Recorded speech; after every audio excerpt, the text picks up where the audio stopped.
This Week in Fish and Wildlife, sponsored by your local Montana Toyota dealers. Thursday morning time once again for This Week in Fish and Wildlife. We're on the road. We're at Bannack. Joining us this morning, Mark and Sharon Brown. I feel like I'm a little underdressed for our interview here this morning, Mark. Let's talk about your attire and how that all fits in with this event coming up on Saturday, or starting on this Thursday, Friday, Saturday. Well, Montana History Live Incorporated is a educational group. We were brought in 6 years ago. This will be our 7th Living History Interpretation program. It'll be 4 days. The Thursday and Friday we have schools bringing field trips in. It's basically, we go back to 1862. And we'll be in a tent city where the finding of the gold was, our first year was the 150th anniversary of when John White came from Colorado and found gold in Grasshopper Creek behind us. And we'll have about 40 interpreters here that'll be doing first-person interpretation, and it's a day in the life of Bannack. So the visitors that come can expect to be able to travel back in time. It is possible. Let's make no mistake about this. This isn't just something that you're in costume. When you say interpretation, that you've put some time into putting together your character, who you're going to be.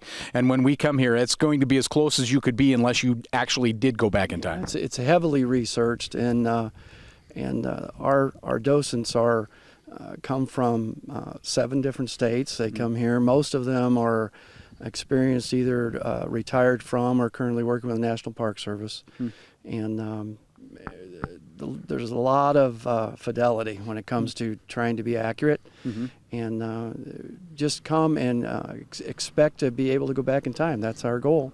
Perfect. I'm going to turn to Sharon for a minute. That really makes this work, doesn't it? If folks come in here, once you leave the car, leave that mindset, leave the 21st century, and get yourself into character, makes it a lot easier and a lot more fun for you folks too, doesn't it? You bet. It's a lot of fun talking with the kids, and they're answering their questions, and they'll get to see all kinds of different trades being performed.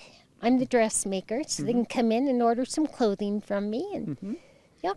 Why do you do this, Sharon? I mean, there's so many other things you could be doing over that long period of time instead of coming out here. You've spent so much time already working to research how this is going to be, making it authentic as possible. Why do you do it? Because we love history. We've been doing this for 40 years now, and my husband traveled a lot with the Coast Guard, so we were able to experience a lot of different history from a lot of different parts of the country.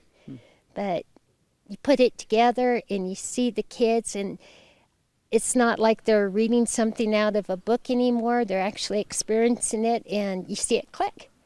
It must be fun because it's got to be different every time. I mean, literally every little group that comes through, it's a different experience for you as well. You bet.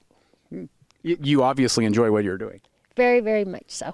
That's perfect. Again, Mark, just give us the nuts and bolts of when this is going to be so folks can make some plans to come over here to Bannack. Sure. From 9 to 5.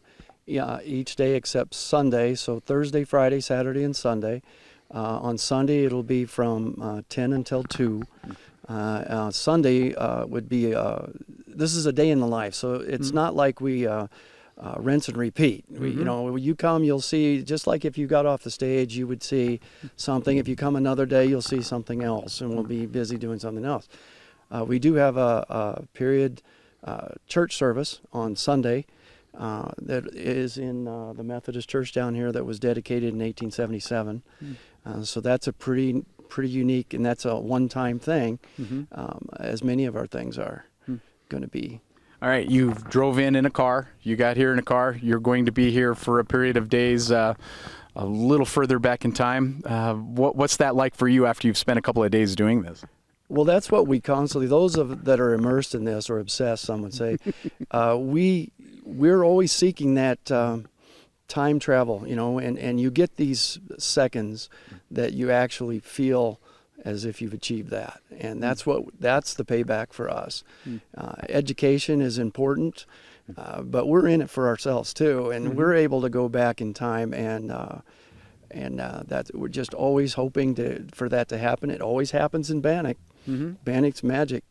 I was going to say, Sharon, that's one of the priceless things about where we are right here today is you can do that at any time. You folks don't have to be here. I'm able to do that at any time you come to Bannack. Exactly. There's so much here to experience and to see and to look inside the buildings, and you can get an idea of what it was like for them to come here and have nothing when they got here and living in tents, and gradually the city grew. That's fantastic. Again, Mark and Sharon Brown joining us this morning in This Week in Fish and Wildlife. We're in Bannack, a chance for you to travel back in time this weekend. This Week in Fish and Wildlife was brought to you by Toyota. Let's go places.